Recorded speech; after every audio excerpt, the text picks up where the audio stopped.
ओम अज्ञानतिमिरान्धस्य ज्ञानाञ्जनशलाकया चक्षुरुन्मिलितं येन तस्मै श्रीगुरुवे नमः। श्रीचैतन्यमनोभीष्टं स्थापितं येन भूतले स्वयं रूपकदां मह्यं ददाति स्वपदान्तिकं। वन्देऽहं श्रीगुरु श्रीयुतपदकमलं श्रीगुरुन् श्रीरूपं साग्रजातं सगण रघुनाथान्वितं तं सजीवं साद्वैतं सावधूतं परिजनसहितं कृष्णचैतन्यदेवं श्रीराधाकृष्णपादान् सगण ललिता श्रीविशाखान्विताश्च नित्यानंदम नमस्तुभ्यं प्रेमानंद प्रदायते कलवकल्मस्य नाशाय जानमे पतये नमः। नमो महावदन्याय कृष्ण प्रेम प्रदायते कृष्णाय कृष्ण चैतन्य नामिने गौरद्विषे नमः। पंचतत्वात्मकं कृष्णं भक्तरूप स्वरूपं भक्तावतारं भक्ताख्यं नमामि भक्तिशक्तिकम्। हे कृष्ण करुणा सिंधु दीनबंधु जगतपतये गोपेश गोपिका कांत राधा कांत नमस्तुते। तप्त कांचन गौरांगे श्री राधे वृंदावनेश्वरी वृषभानुसुते देवी प्रणमामि हरिप्रिये। नमस्ते बलिनाम श्रेष्ठ नमस्ते धरणीधर प्रलंबारे नमस्ते तू त्राहिमाम कृष्ण पुरुष कृष्णाय वासुदेवाय देवकी नंदनाय च नंदगोप कुमाराय गोविंदाय नमो नमः। कृष्णाय वासुदेवाय हरे परमात्मने प्रणतक्लेशनाशाय गोविंदाय नमो नमः। वासुदेव सुतम देवं कंस चारूणमर्दनम देवकी परमानंदम कृष्णं वंदे जगद्गुरुम। श्रियं कांता कांतम परम पुरुषं कल्पतरो ध्रुवो भूमिश्च चिंतागणमयितो इममतम। तथा गान्यं नाट्यं गमनपि वंशी प्रिय सखी चिदानंदम ज्योति परमपि तथा स्वागिमपि च स यत्र क्षीराब्धि स्वपति सुरभि भ्यस्यमानं निमिषादाख्यो ब्रावजिति न हि यत्रापि समयं भजे श्वेतदीपं तमहं हिम गोलोकमितिमिव बिंदस्ततेव संतं क्षितिविरलचाराकत्वये। जय श्री कृष्ण चैतन्य प्रभु नित्यानंद श्री अद्वैत गदाधर श्रीवासादि श्री गौर भक्त वृंद। हरे कृष्णा कृष्ण कृष्णा हरे हरे हरे राम राम राम हरे हरे। तो कल हमने ब्रजमंडल परिक्रमा के नियम बताए थे। ब्रजमंडल परिक्रमा का समय बताया था, मथुरा महात्म बताया था, और मथुरा में जन्मभूमि का दर्शन कराया था। मतलब कल से मथुरा का परिक्रमा शुरू हो गया। ब्रजमंडल में मथुरा परिक्रमा सबसे पहले परिक्रमा शुरू होती है, ठीक है ना। तो कल हमने मथुरा महात्म्य में के आगे जो है मथुरा की परिक्रमा बताई थी कि मथुरा की परिक्रमा करते हैं तो श्री कृष्ण जन्मभूमि की स्थली का दर्शन कराया था कथा के माध्यम से, ठीक है ना। अब आज जो है विश्राम घाट जो है मथुरा में, विश्राम घाट मथुरा का सर्वश्रेष्ठ और प्रसिद्ध घाट है, उसके बारे में हम लोग सुनेंगे और आगे मथुरा नगरी का दर्शन करेंगे। मतलब परिक्रमा में मथुरा नगरी के अलग अलग दिव्य स्थलियों का, भगवान की लीला स्थलियों का दर्शन करते हैं। तो आज जो है मथुरा स्थली का दर्शन होगा। मथुरा में जो भगवान से के लीलाओं से संबंधित जो दार्शनिक स्थल हैं उसका आज हम लोग दर्शन करेंगे। जैसे परिक्रमा का मतलब ये होता है कि जितनी भी भगवान की लीला स्थलियां हैं उसका परिक्रमा में जो भी लीला स्थली पड़ती है परिक्रमा मार्ग पर, उस सारी लीला स्थलियों को हम दर्शन करते हैं। तो लीला स्थलियों का दर्शन करना ही परिक्रमा कहलाता है, कि पैदल भ्रमण करके सारी भगवान की जितनी भी लीला स्थलियां ब्रज में है उसका दर्शन करना। तो कल हमने जन्म स्थान का दर्शन कराया भगवान का, ठीक है ना। आज विश्राम घाट के दर्शन की हम लोग जो है कथा के माध्यम से दर्शन करेंगे। बोलते हैं विश्राम घाट मथुरा का सर्वप्रथम और प्रसिद्ध घाट है, सर्व प्रधान और प्रसिद्ध घाट है। शौर्य पुराण के अनुसार विश्रांति तीर्थ नामकरण का कारण बताया गया है। ततो विश्रांति तीर्थाख्यम तीर्थमहो विनाशनम संसार मरु संचारम क्लेशम विश्वांतिनम दृणाम। संसार रूपी मरुभूमि से भटके हुए त्रितापों से पीड़ित सब प्रकार के निराश्रित नाना प्रकार के क्लेशों से क्लेशांत होकर जीव श्री कृष्ण के पाद पद्म बहुत इस महातीर्थ में स्नान कर विश्राम अनुभव करते हैं। इसलिए इस महातीर्थ का नाम विश्रांति या विश्राम घाट कहा जाता है। कि जब व्यक्ति जो है इस भौतिक संसार के क्लेशों से प्रताड़ित हो जाता है तब जाकर वो इस संसार के मरुस्थल में भटकते भटकते त्रय तापों से पीड़ित होकर और निराश्रित होकर बिना किसी आश्रय के क्लेशों से क्लांत होकर जब श्री कृष्ण के पाद पद्मों का कोई आश्रय ग्रहण कर देता है और इस विश्राम घाट पर स्नान करता है जो महातीर्थ है, तो धीरे धीरे वो विश्राम घाट विश्रांत प्रदान करती है। विश्रांत मतलब उसको उसको समस्त क्लेशों से मुक्ति प्रदान करती है इस विश्राम घाट पे। और जो कोई विश्राम घाट पर स्नान करता है बोलते हैं कि इसलिए इसे महातीर्थ का नाम विश्रांत या विश्राम घाट कहा जाता है।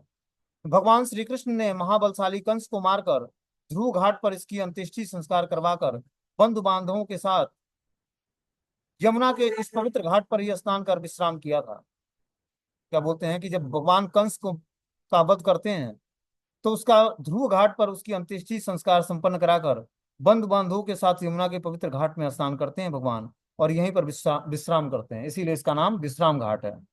श्री कृष्ण की नरलीला में ऐसा संभव है, परंतु खड ऐश्वर्यपूर्ण अघटक अघटन घटक पटी यसी सर्वशक्ति यों से संपन्न सच्चिदानंद स्वयं भगवान श्री कृष्ण को विश्राम की आवश्यकता नहीं होती है, किंतु भगवान से भूले भटके जन्म मृत्यु के अनंत अथाह सागर में डूबते उतराते हुए कालांतर जीवों के लिए यह आवश्यक ही विश्राम का स्थान है। तो जो विश्राम घाट है, भगवान को तो विश्राम की आवश्यकता नहीं है, लेकिन जो हम जैसे जो संसार में डूबते और उतराते रहते और क्लेशों से हमेशा क्लेशित रहते हैं, उनके लिए विश्राम की स्थली है मथुरा का विश्राम घाट। और जो कोई व्यक्ति यमुना में स्नान करता है और विश्राम घाट पर बैठकर थोड़ा सा विश्राम करता है, तो समस्त पापों से धीरे धीरे छूट जाता है। ये विश्राम घाट की महिमा है। इस महातीर्थ में स्नान और आचमन के पश्चात प्रतिवर्ष लाखों श्रद्धालु लोग ब्रजमंडल की परिक्रमा का संकल्प लेते हैं और पुनः यहीं से परिक्रमा समापन करते हैं। कि ब्रजमंडल की परिक्रमा वहीं से संकल्प लेकर शुरू करते हैं और वहीं आकर ब्रजमंडल की परिक्रमा समाप्त करते हैं, फिर यमुना में स्नान करते हैं और परिक्रमा करने के बाद वहां पर आकर विश्राम करते हैं, विश्राम करते हैं। ठीक है ना। बोलते हैं कार्तिक मास की यम द्वितीया के दिन बहुत से दूर दूर प्रदेशों से श्रद्धालु जन यहाँ स्नान करते हैं। पुराणों के अनुसार यम और यमुना ये दोनों जुड़वा भाई बहन है। यमराज और यमुना मैया ये दोनों भाई बहन है। यमुना जी का हृदय बड़ा ही कोमल है। जीवों के नाना प्रकार के कष्टों को वह सहन नहीं कर सकती हैं। उन्होंने अपने जन्म दिन पर भैया यम को निमंत्रण दिया, उन्हें तरह तरह के सुस्वादु व्यंजन और मिठाइयां खिलाकर संतुष्ट किया। भैया यम ने प्रसन्न होकर कुछ मांगने के लिए कहा, तो यमुना ने कहा, भैया जो लोग श्रद्धा पूर्वक आज के दिन इस स्थान पर मुझ में स्नान करेंगे, आप उन्हें जन्म मृत्यु और नाना प्रकार के त्रितापों से मुक्त कर देंगे। ऐसा सुनकर यम महाराज ने कहा, हाँ ऐसा अवश्य मैं करूँ। तो उस घाट की महिमा क्या है कि यमुना देवी को यमराज ने वरदान दिया है कि जो भी भैया दूज के दिन, जो भैया दूज एक त्योहार आता है, उस दिन यम द्वितीया के दिन जो विश्राम घाट पर स्नान करेगा, उसको जो है यमराज अपने लोक में नहीं ले जाए। बोलते हैं कि ऐसा ऐसा ही होगा, यमराज ने ये आशीर्वाद दिया है यमुना मैया को। यूं तो कहीं कहीं भी यमुना में स्नान करने से प्रचुर महात्म्य है, फिर भी ब्रज में और विशेषकर विश्राम घाट पर भैया द्विज के दिन स्नान करने का विशेष महत्व है। विशेषकर लाखों भाई बहन उस दिन यमुना के इस स्थल पर स्नान करते हैं। क्यों? यमुना और यम राज दोनों भाई बहन हैं, तो भैया दूज के दिन बहुत सारे भाई बहन आकर वहां पर स्नान करते हैं। ठीक है ना। और उस स्थल पर स्नान करने से क्या होता है कि यमराज उनको नहीं ले जाएगा, जन्म और मृत्यु के चक्र से वो छूट जाते हैं और त्रय तापों से मुक्त हो जाते हैं। ये आशीर्वाद है विश्राम घाट का। अब आगे बता रहे हैं कि यमुना के 24 घाट हैं मथुरा में। बोलते हैं मथुरा में श्री यमुना अर्ध चंद्राकार होकर बह रही है। अर्ध चंद्राकार स्थिति में मथुरा में यमुना बहती है। बीचों बीच में विश्राम घाट अवस्थित है। उसके दक्षिण भाग में क्रमानुसार अविमुक्त तीर्थ, गुह्य तीर्थ, प्रयाग तीर्थ, कनखल तीर्थ, तिंदुक तीर्थ, सूर्य तीर्थ, पट स्वामी तीर्थ, ध्रुव तीर्थ, बोधि तीर्थ, ऋषि तीर्थ, मोक्ष तीर्थ और कोटि तीर्थ, ये 12 घाट है विश्राम घाट के दक्षिण भाग।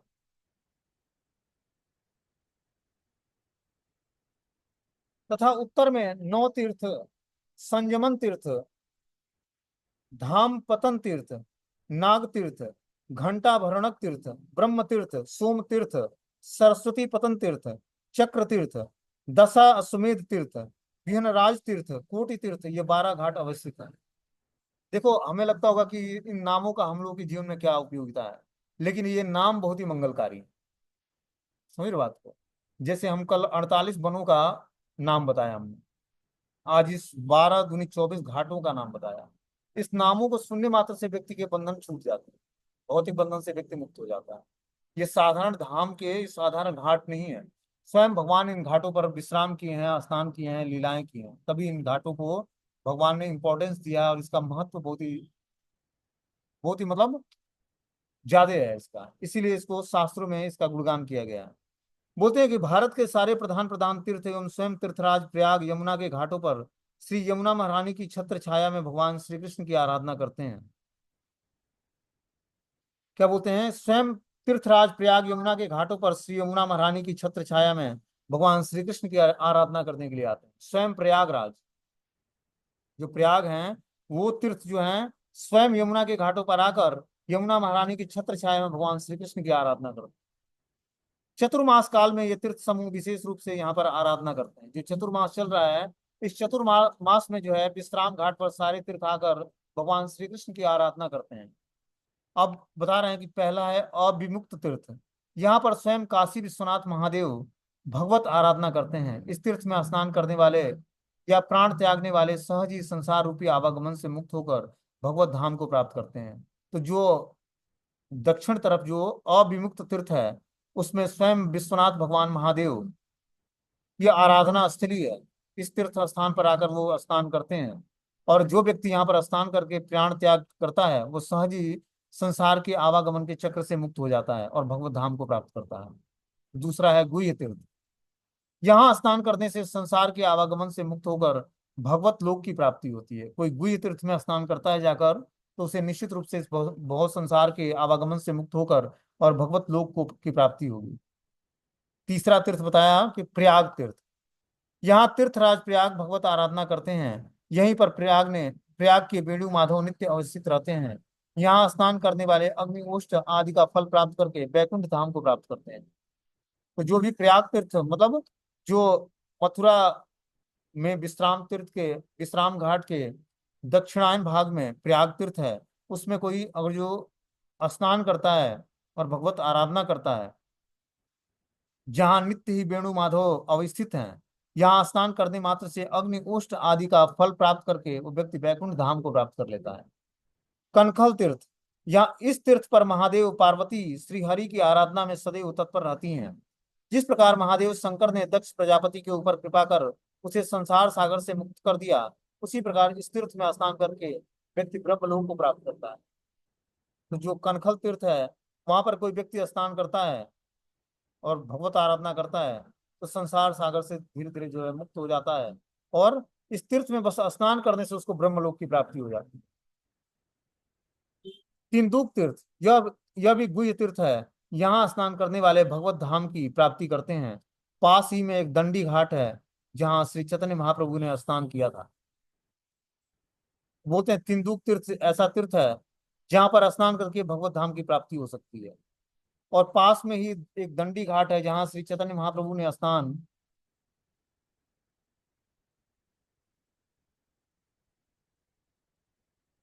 किया था और अपने नृत्य और संकीर्तन से सभी को मंत्र मुग्ध कर दिया था। आज भी इसे बंगाली घाट के नाम से जानते हैं। तो जहाँ महाप्रभु स्नान किए, नृत्य किए और संकीर्तन किए और सभी लोगों को मंत्र मुग्ध कर दिए, वो बंगाली घाट के नाम से जाना जाता है। अगला है सूर्य तीर्थ। विरोचन के पुत्र बलि महाराज यहाँ पर सूर्य देव की आराधना करके मनोवांछित फल की प्राप्ति की थी, क्योंकि सूर्य देव अपनी द्वादश कलाओं के साथ यहाँ अपनी आराध्य देव श्री कृष्ण की आराधना में तत्पर रहते हैं। तो जो सूर्य तीर्थ है, यहीं पर बलि महाराज सूर्य देव की आराधना करके और मनोवांछित फल को प्राप्त किया था सूर्य देव से। क्योंकि सूर्य देव अपनी द्वादश कलाओं के साथ यहाँ पर भगवान श्री कृष्ण की आराधना में तत्पर रहते हैं। यहाँ रविवार, संक्रांति, सूर्य ग्रहण या चंद्र ग्रहण के योग पर स्नान करने से राजसूय यज्ञ का फल प्राप्त होता है, और मुक्ति होने पर भगवत धाम की प्राप्ति होती है। पास में ही बलि महाराज का टीला है, जहाँ श्री मंदिर में बलि महाराज अपने आराध्य श्री वामन देव का दर्शन देते हैं। वहां पर पास में ही जो है बलि महाराज का टीला है, वहीं बलि महाराज के आराध्य देव श्री वामन देव का मंदिर है। ठीक है ना। तो वहां पर हम लोग जाकर सूर्य तीर्थ पर स्नान कर सकते हैं और वामन देव का दर्शन कर सकते हैं। ऐसा जो करेगा और वहां पर जो श्री कृष्ण की आराधना करेगा, खासकर रविवार, संक्रांति के दिन सूर्य ग्रहण या चंद्र ग्रहण योग में स्नान करके करेगा, उसको राजसूय यज्ञ का फल मिलेगा, और वो धीरे धीरे जो है मुक्ति प्राप्त करके भगवत धाम जाने के योग्य हो पाएगा। अगला बता रहे हैं बट स्वामी तीर्थ। जहां भी सूर्य भगवान नारायण की आराधना करते हैं, सूर्य देव का ही एक नाम बट स्वामी भी है। रविवार के दिन इस तीर्थ में श्रद्धा पूर्वक स्नान करने से मनुष्य आरोग्य और ऐश्वर्य लाभ करके अंत में परम गति को प्राप्त करता है। तो जो व्यक्ति बट स्वामी तीर्थ में स्नान करता है और सूर्य भगवान की आराधना करता है, वो धीरे धीरे अपने समस्त रोगों से मुक्त हो जाएगा और ऐश्वर्य प्राप्त करके धीरे धीरे जो है अंत में परम गति को प्राप्त होगा। अगला है ध्रुव तीर्थ। अपनी सौतेली माँ के वाक्य वाण से विद्ध होकर अपनी माता सुनीति के निर्देशानुसार 5 वर्षीय बालक ध्रुव देवर्षि नारद से यही यमुना तट पर मिला था। देवर्षि नारद के आदेशानुसार ध्रुव ने इसी घाट पर स्नान किया और देवर्षि नारद ने उन्हें 12 अक्षर मंत्र प्रदान किए। पुनः यहीं से मधुबन के गंभीर निर्जन और उच्च भूमि पर कठोर रूप से भगवत आराधना कर भगवत दर्शन प्राप्त किया था। यहाँ स्नान करने पर मनुष्य ध्रुव लोक में पूजित होता है। क्या बोलते हैं कि यहीं पर भगवान जो है ध्रुव महाराज जो है नारद मुनि से दीक्षा प्राप्त किए थे, जो ध्रुव तीर्थ है। देवर्षि नारद ध्रुव के इसी घाट पर स्नान किया और देवर्षि नारद से 12 अक्षर मंत्र प्राप्त किया और यहीं पर मधुबन के गंभीर निर्जन और उच्च भूमि पर कठोर रूप से भगवत आराधना करके भगवत दर्शन प्राप्त किया था ध्रुव महाराज ने। यहाँ स्नान करने पर मनुष्य ध्रुव लोक में पूजित होता है। यहाँ श्राद्ध करने से पितृगण प्रसन्न हो जाते हैं। गया में पिंड दान करने का फल भी उसे यहाँ प्राप्त हो जाता है। यहाँ प्राचीन निम्बादित्य संप्रदाय के बहुत से महात्मा गुरु परंपरा की धारा में रहते आए हैं। प्राचीन निम्बादित्य संप्रदाय का ब्रजमंडल में यही एक स्थान बचा हुआ है। आगे बता रहे हैं 9वां ऋषि तीर्थ। यहाँ बद्री धाम वाले नर नारायण ऋषि भगवान श्री कृष्ण की आराधना में तत्पर रहते हैं। यहाँ ध्रुव तीर्थ के दक्षिण में स्थित है। यहाँ स्नान करने से मनुष्य भगवत लोक को प्राप्त करता है। तो जो ऋषि तीर्थ है, यहाँ पर स्वयं नर नारायण भगवान श्री कृष्ण की आराधना में तत्पर रहते हैं। ये ध्रुव तीर्थ के दक्षिण भाग में स्थित है। यहाँ स्नान करने से जीवात्मा को दिव्य शरीर प्राप्त होता है और वो भगवत लोक को गमन कर जाता है। अगला है मोक्ष तीर्थ। दक्षिण भारत के मदुरई तीर्थ, कन्याकुमारी और सारे तीर्थ मथुरापुरी में इस घाट पर भगवान श्री कृष्ण की आराधना करते हैं। इस मोक्ष तीर्थ में स्नान करने से सहज ही विष्णु के चरण कमलों में सेवा और मोक्ष की प्राप्ति होती है। तो मोक्ष तीर्थ के बारे में बता रहे हैं कि जो दक्षिण भारत में मदुरई तीर्थ, कन्याकुमारी आदि सारे तीर्थ यमुनापुरी के इस घाट पर भगवान श्री कृष्ण की आराधना करने के लिए प्रकट होते हैं। इस तीर्थ में स्नान करने से सहज ही विष्णु के चरण कमलों की सेवा और मोक्ष की प्राप्ति होती है। कोई व्यक्ति अगर जो मोक्ष तीर्थ पर स्नान करता है तो उसको निश्चित रूप से भगवान श्री विष्णु के चरण कमलों की सेवा और मोक्ष की प्राप्ति होगी। कोटि तीर्थ। यहाँ कोटि कोटि देव वृंद भगवत आराधना करने की अभिलाषा करते हैं। इन देवताओं के लिए भी यह दुर्लभ स्थान है। यहाँ स्नान करने से भगवत लोक की प्राप्ति होती है। तो जो कोटि तीर्थ है, वहां देव वृंद भगवान की आराधना करते हैं। देवता आकर वहां पर भगवान की आराधना करते हैं और अभिलाषा करते हैं।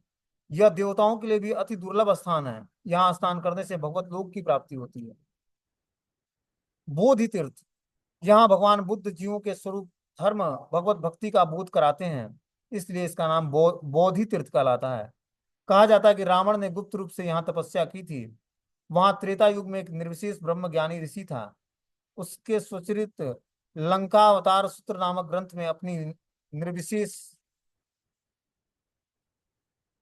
ब्रह्म ज्ञान अथवा बौद्धवाद का परिचय दिया था।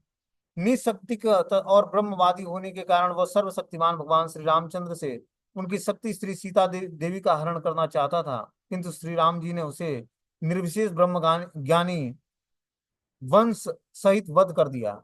यहाँ स्नान करने से पितृ पुरुषों का सहज ही उद्धार हो जाता है और स्वयं पितृलोक को गमन कर सकते हैं। सौभाग्य से जीव यहाँ यमुना में स्नान कर भगवत धाम को भी प्राप्त कर सकता है। विश्राम घाट के दक्षिण में 12 घाट हैं। ये घाट इस प्रकार हैं। विश्राम घाट के निकट निकट प्रसिद्ध 80 कुंड है, जहाँ स्नान करने से मनुष्य के कायिक, मानसिक और वाचिक सारे पाप दूर हो जाते हैं। क्या बोलते हैं कि विश्राम घाट के दक्षिण भाग में 12 घाट हैं। ये घाट इस प्रकार हैं जो आगे बताया जा रहा है। विश्राम घाट के निकट प्रसिद्ध 80 कुंड है, 80 कुंड, जहां स्नान करने से मनुष्य मनसा, वाचा और कर्मणा सारे पापों से दूर हो जाता है। अब विश्राम घाट के दक्षिण में 12 तीर्थ कौन से हैं, इसके बारे में हम लोग सुनेंगे। बोलते हैं कि 9 तीर्थ, 80 80 कुंड के उत्तर में 9 तीर्थ है। यहाँ स्नान करने से भक्ति की 9 नवामय रूप में उत्तरोत्तर वृद्धि होती है। कोई भक्ति में वृद्धि करना चाहता है तो उसको नौ तीर्थ में, जो कि विश्राम घाट के दक्षिण में ये घाट है, वहां पर कोई व्यक्ति जाकर स्नान करता है तो भक्ति में उसको नौ नवामय रूप और उत्तरोत्तर वृद्धि होती है भक्ति में उसकी, उसके स्वरूप में वृद्धि होती है और उसके भक्ति में वृद्धि होती है। इससे बढ़कर तीर्थ न हुआ है न होगा, ऐसा तीर्थ है ये नौ तीर्थ। अब दूसरा बता रहे हैं कि संयमन तीर्थ, इसका वर्तमान नाम स्वामी घाट है। किसी किसी का कहना है कि महाराजा वसुदेव ने नवजात शिशु कृष्ण को गोदी में लेकर यहीं यमुना पार की थी। यहाँ स्नान करने पर भगवत धाम की प्राप्ति होती है। तो जो व्यक्ति संयमन तीर्थ में स्नान करता है तो उसे स्वामी घाट भी कहते हैं। और वसुदेव जी ने अपने नवजात शिशु कृष्ण को गोद में लेकर यहीं से यमुना पार किया था। यहाँ स्नान करने से निश्चित रूप से भगवत धाम की प्राप्ति होती है। धारा पतन तीर्थ, यहाँ स्नान करने पर मनुष्य सब प्रकार के सुखों को भोग करना करता हुआ सहज ही स्वर्ग लोक को प्राप्त करता है तथा यहाँ प्राण त्यागने पर भगवत धाम को गमन करता है। धारा पतन तीर्थ में और जो कोई व्यक्ति स्नान करता है तो सुख पूर्वक भोग करते हुए सहज रूप से स्वर्ग को प्राप्त कर लेता है और यहाँ प्राण त्यागने पर भगवत धाम की प्राप्ति होती है। अगला जो है नाग तीर्थ, यहाँ उत्तम से उत्तम तीर्थ है। यहाँ स्नान करने से पुनर्आगमन नहीं होता है। भगवान शेष और अनंत देव धाम की रक्षा के लिए यहाँ पर सब समय विराजमान रहते हैं। श्री वसुदेव महाराज नवजात शिशु कृष्ण को लेकर वर्षा में भीगते हुए जब यमुना को पार कर रहे थे तब यहीं अनंत देव ने अपने अनंत फणों से छत्र बनाकर वृक्ष से उनकी रक्षा की थी। तो जब वसुदेव भगवान को अपने सर पर रखे हुए डुलची में बैठाकर ले जा रहे थे तो यमुना तो अपने उफान पर थी और ऊपर से बारिश भी हो रहा था। तो अनंत देव ने अपने अनंत फणों को छत्र बनाकर और भगवान को छाया प्रदान किया और वसुदेव जी बहुत ही आराम से जो है नदी पार कर पाए। घंटा भरण तीर्थ, यहाँ स्नान करने से मनुष्य सब प्रकार के पापों से मुक्त होकर सूर्य लोक को गमन करता है। तो कोई सूर्य लोक को जाना चाहता है तो जो है घंटा भरण तीर्थ में स्नान करना होगा उसको। आगे बता रहे हैं कि ब्रह्म तीर्थ, यमुना के इस घाट पर अवस्थित होकर लोक पितामह ब्रह्मा जी भगवत आराधना करते हैं। यहाँ स्नान आचमन यमुना जलपान और निवास करने से मनुष्य ब्रह्मा जी के माध्यम से विष्णु लोक को प्राप्त करता है। ब्रह्मा के नाम से इसका नाम ब्रह्म तीर्थ कहलाता है। यहाँ पर ब्रह्मा जी स्वयं जो है भगवत आराधना करते हैं। यहाँ स्नान करने पर या आचमन करने पर यमुना जल का पान करने पर और निवास करने पर मनुष्य ब्रह्मा जी के माध्यम से भगवान विष्णु के धाम को प्राप्त करता है। आगे सातवां बता रहे हैं कि सोम तीर्थ, सोम तीर्थ का दूसरा नाम गौ घाट है। यहाँ यमुना के पवित्र जल में अभिषेक करने पर सारे मनोरथ सिद्ध हो जाते हैं। जो सोम तीर्थ है यहाँ पर यमुना के पवित्र जल में कोई अभिषेक करने पर उसके सारे मनोरथ पूर्ण हो जाएंगे, सिद्ध हो जाएंगे।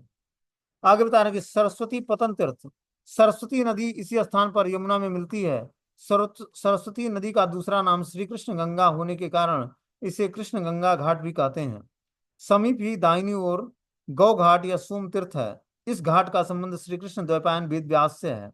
यहीं पास में यमुना के एक द्वीप महर्षि पराशर और मत्स्य गंधा सरस्वती से व्यास का जन्म हुआ था। कहा जाता है कि देवर्षि नारद के उपदेशों को श्रवण कर भक्ति योग के द्वारा पूर्ण ब्रह्म श्री कृष्ण और श्री कृष्ण की ब्रज मथुरा और द्वारका की सारी लीलाओं का दर्शन कर यहीं पर श्री व्यास देव परमहंस संहिता श्री महाभारत महाभागवत पुराण की रचना की थी।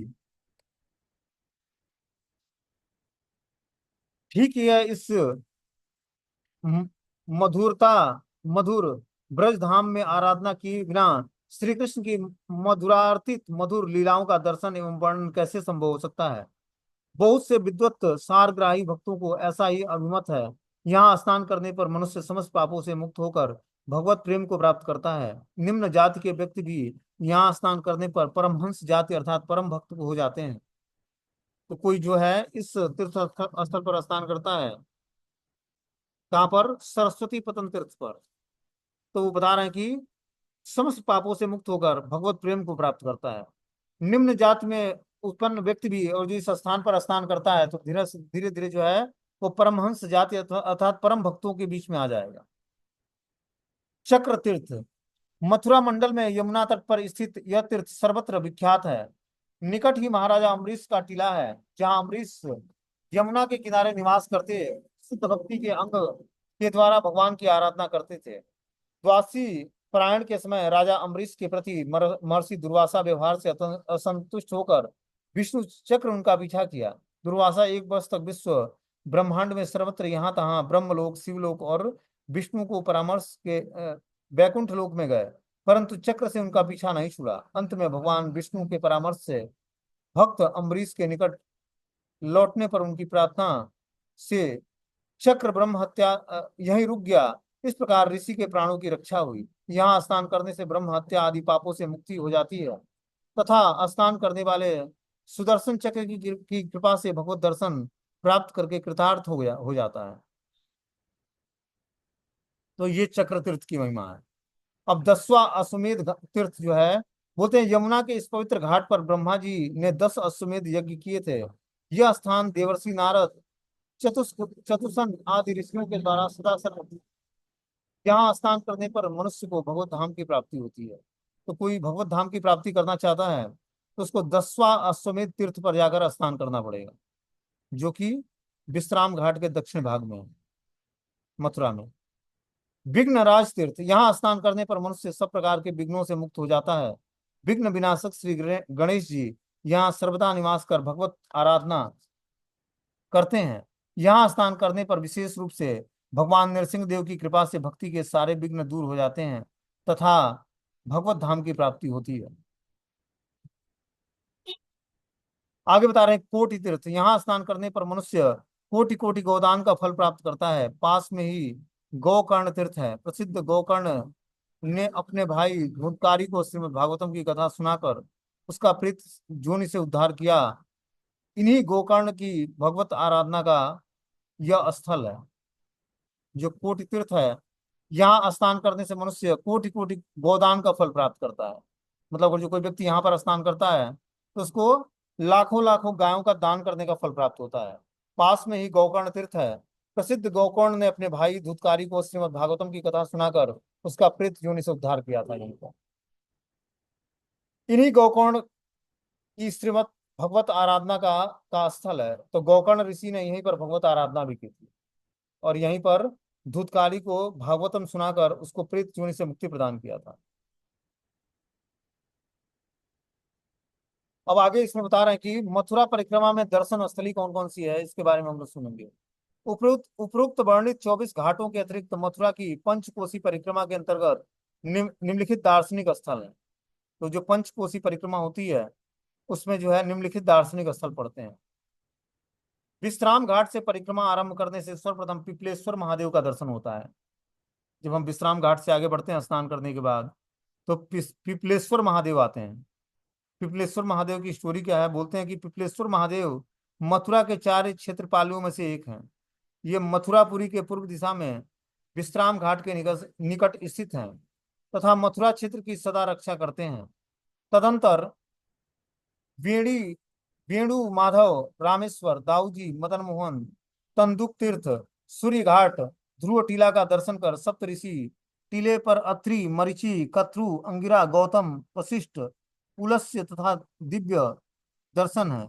ये सप्तऋषि मथुरा धामों में इसी प्रकार पर रहकर भगवान श्री कृष्ण की आराधना करता है। तो ये यहाँ पे बता रहे हैं कि जो है मथुरा के 4 क्षेत्रपालों में से एक है पिपलेश्वर महादेव। ये मथुरापुरी के पूर्व दिशा में विश्राम घाट के निकट स्थित है। तो विश्राम घाट के निकट ही पिपलेश्वर महादेव रहते हैं तथा मथुरा क्षेत्र की सदा रक्षा करते हैं। पिपलेश्वर महादेव क्या करते हैं, मथुरा क्षेत्र की सदा ही रक्षा करते हैं। तदंतर वेणु माधव, रामेश्वरम, दाऊजी, मदन मोहन, तंदुक तीर्थ, सूर्य घाट, ध्रुव टीला का दर्शन कर सप्तऋषि टीला से अत्रि, मरीचि, कत्रु, अंगिरा, गौतम, वशिष्ठ, पुलस्त्य आदि का दर्शन करना है। ये सप्तऋषि मथुरा धाम में इसी प्रकार इसी स्थान पर रहकर भगवान श्री कृष्ण की आराधना करते हैं। तो जो सप्तऋषि है वो भगवान की इसी आराधना स्थल पर ही क्या करते हैं, आराधना करके और भगवत धाम की प्राप्ति करते हैं। आगे इसमें बता रहे हैं कि अगला जो है दार्शनिक स्थल मथुरा में बलि महाराज का टीला आता है। इसमें बता रहे हैं कि यहाँ बलि महाराज और वामन देव का दर्शन है। बलि महाराज ने यहाँ भगवान वामन देव की आराधना की थी। अक्रूर भवन, कुछ आगे बढ़ने पर अक्रूर जी का भवन आता है। अक्रूर जी कृष्ण बलदेव को मथुरा में अपने इसी वास स्थान पर लाना चाहते थे, किंतु कृष्ण और बलदेव कंस को मारने के पश्चात वहां आने का वचन देकर अपने पिता नंद बाबा के साथ मथुरा की सीमा में ठहर गए थे। बोलते हैं कि अक्रूर भवन जो है, कुछ आगे बढ़ने पर अक्रूर जी का भवन आता है। अक्रूर जी कृष्ण और बलदेव को मथुरा में अपने इस वास स्थान पर आने के लिए बुलाया था, किंतु भगवान कृष्ण और बलदेव कंस को मारने के पश्चात वो अपने वचन देकर अपने पिता श्री नंद बाबा के पास मथुरा की सीमा पर ठहर गए थे। तो इस तरह से अक्रूर भवन भी रास्ते में पड़ता है। अब आगे क्या पड़ता है इसके बारे में सुनेंगे। बोलते हैं कुब्जा कुंड पड़ता है। मथुरा भ्रमण के समय श्री कृष्ण बलराम यहीं पर कंस की दासी कुब्जा से मिले थे। कुब्जा ने प्रीतिपूर्वक श्री कृष्ण और बलराम को अंगों में अंगराग सुशोभित किया था। श्री कृष्ण ने देखते देखते ही उसकी कमर और ठुड्डी को अपने हाथों से स्पर्श कर उसे अप्सरा जैसे परम सुंदरी किशोर के रूप में परिणत कर दिया था। तो मथुरा मंडली में जो है, विश्राम घाट के दक्षिणायन तरफ जो है कुब्जा का कुंड है।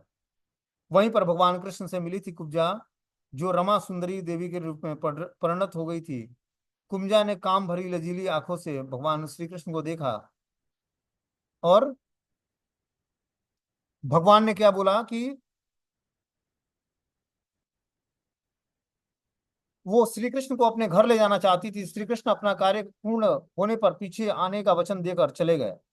कंस वध के पश्चात श्री कृष्ण ने उद्धव जी के साथ उसके इसी निवास स्थान पर कुछ समय के लिए उपस्थित होकर उसके मनोरथ को पूर्ण किया था। तो कुब्जा कुंड पर ही भगवान कृष्ण जो है कुब्जा को आशीर्वाद प्रदान किया था, सुंदर शरीर प्रदान किया था। और फिर जो है, जब कंस का वध कर दिया भगवान ने, तब जाकर फिर से कुब्जा से मिलने के लिए उसी स्थान पर आए थे, कुब्जा कुंड के पास ही। आगे इसमें बता रहे हैं कि रंग भूमि या श्री रंगेश्वर महादेव मथुरा के दक्षिण भाग में श्री रंगेश्वर महादेव क्षेत्रपाल के रूप में अवस्थित हैं। भोज कुल कि महाराज कंस ने श्री कृष्ण और बलदेव को मारने का षड्यंत्र इस तीर्थ स्थान पर एक रंग शाला का निर्माण करवाया। अक्रूर के द्वारा छल पूर्वक श्री नंद गोकुल में श्री कृष्ण बलदेव को लाया गया। श्री कृष्ण और बलदेव नाम नागर नगर भ्रमण के बहाने ग्वाल बालों के साथ लोगों के पीछे पीछे इस रंगशाला में प्रविष्ट हुए। रंगशाला बहुत ही सुंदर सजाई गई थी, सुंदर सुंदर तोरणों और पुष्पों से सुसज्जित थी। सामने शंकर जी का विशाल धनुष रखा गया था। मुख्य द्वार पर मतवाले कुबल्या पेड़ हाथी झूमते हुए बस इंगित पाने की प्रतीक्षा कर रहा था। तो दोनों भाइयों को मारने के लिए प्रयत्नशील सिखा भली भांति क्या बोलते हैं कि जो है, मुख्य प्रवेश द्वार पर मतवाला कुबल्या पेड़ हाथी झूमते हुए बस इंगित पाने की प्रतीक्षा कर रहा था, जो दोनों भाइयों को मारने के लिए भली भांति सिखाया गया था। रंगेश्वर महादेव की छटा भी निराली है, उन्हें विभिन्न प्रकार के सुसज्जित किया गया था। और रंगशाला के अखाड़े में चारुण, मुस्तिक, सल्व, तोसल आदि बड़े बड़े भयंकर पहलवान दंगल के लिए प्रस्तुत थे। महाराजा कंस अपने बड़े बड़े नागरिकों तथा मित्रों के साथ उच्च मंच पर विराजमान था। रंगशाला में प्रवेश करने पर श्री कृष्ण ने अनायास ही धनुष को अपने बाएं हाथ में चढ़ा उठा लिया। पतन पलक झपकते ही सबके सामने उसकी डोरी चढ़ा दी और डोरी को खींचकर वह धनुष भयंकर शब्द करते हुए टूट गया। धनुष की रक्षा करने पर सारे सैनिकों के दोनों भाई ने अनायास ही मार गिराया। कुबल्या पीड़ का वध किया। श्री कृष्ण उसके दोनों हाथों को उखाड़ लिया और उससे महावत और अन्य दुष्टों का संहार किया। कुछ सैनिक भाग खड़े हुए और महाराजा कंस को सारी सूचनाएं दी गई। तो कंस ने क्रोध में दांत पीसते हुए चारों और मुष्टि को शीघ्र ही दोनों बालकों का वध करने के लिए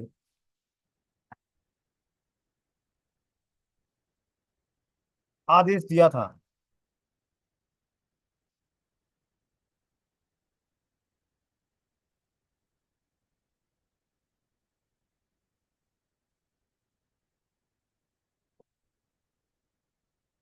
बोलते हैं इतने में ही श्री कृष्ण और बलदेव अपने अंगों पर खून के कुछ छींटे धारण किए हुए हाथी के विशाल दांतों को अपने कंधे पर धारण करके सिंह शावक की भांति मुस्कुराते हुए अखाड़े में समीप पहुंचे। चारुण और मुष्टिक ने पूर्वक उन दोनों भाइयों को मल्ल युद्ध में के लिए ललकारा। नीति विचारक श्री कृष्ण ने अपने सम्मान आयु और वाले मल्लों से लड़ने की बात कही, किंतु चारुण ने श्री कृष्ण और मुष्टिक को बलराम को बड़े ही दर्प से महाराजा कंस का मनोरंजन करने के लिए ललकारा। श्री कृष्ण बलराम को तो ऐसा चाहते ही थे। इस प्रकार मल्ल युद्ध आरंभ हुआ था। वहां पर बैठी हुई पूर्व स्त्रियां उस अनीति पूर्वक मल्ल युद्ध को देखकर वहां उठकर चलने के लिए उद्यत हो गई थीं। श्री कृष्ण की रूप माधुरी का दर्शन कर कहने लगी कि अहो, सच पूछो तो ब्रजभूमि की परम पवित्र और धन्य है। यहाँ परम पुरुषोत्तम भगवान कृष्ण मनुष्य के वेश में छिप कर रहते हैं। देवादिदेव महाशंकर और लक्ष्मी जी जिनके चरण कमलों की पूजा करती है, वे ही प्रभु वहीं रंग बिरंगे पुष्पों की माला धारण करके गौओं के पीछे पीछे सखाओं और बलराम जी के साथ बांसुरी बजाते और नाना प्रकार की क्रीड़ाएं करते हुए आनंद से विचरण करते हैं। श्री कृष्ण की इस रूप माधुरिमा का आस्वादन केवल ब्रजवासियों और विशेषकर गोपियों के लिए ही दुर्लभ है। वहां के मयूर सुख सारी गौवें बछड़ियां और नदियां सभी धन्य हैं। वे स्वच्छंद रूप से श्री कृष्ण के विविध प्रकार की माधुरिकाओं का पान करते हुए निहाल हो जाते हैं। अभी वे ऐसे चर्चा कर रही थीं कि श्री कृष्ण ने चारुण और बलराम जी ने मुष्टिक को पछाड़कर उसका वध कर दिया। तदंतर कूट शल्य तोषण आदि भी मारे गए। इतने में भी कंस ने क्रोधित होकर श्री कृष्ण बलदेव और नंद वसुदेव सबको बंदी बनाने का आदेश दिया था, किंतु सबके देखते ही देखते बड़े वेग से उछलकर श्री कृष्ण उनके मंच पर पहुंच गए और उनकी चोटी पकड़ कर नीचे गिरा दिया और उसकी छाती के ऊपर कूद गए, जिसके जिससे उसके प्राण पखेरु उड़ गए। इस प्रकार सहज ही कंस मारा गया। श्री कृष्ण ने रंगशाला में बड़े ही रंग से अनुचरों के साथ कंस का उद्धार किया और कंस को पूजित शंकर जी इस रंग को देखकर कृत कृत हो गए, इसलिए उनका नाम श्री रंगेश्वर हुआ। यह स्थान आज भी कृष्ण की इस रंगमयी लीला का पताका फहराता रहता है। इस तरह से जो है अब आगे की लीलाएं जो है कल पढ़ी जाएंगी। ठीक है ना। हरे कृष्ण।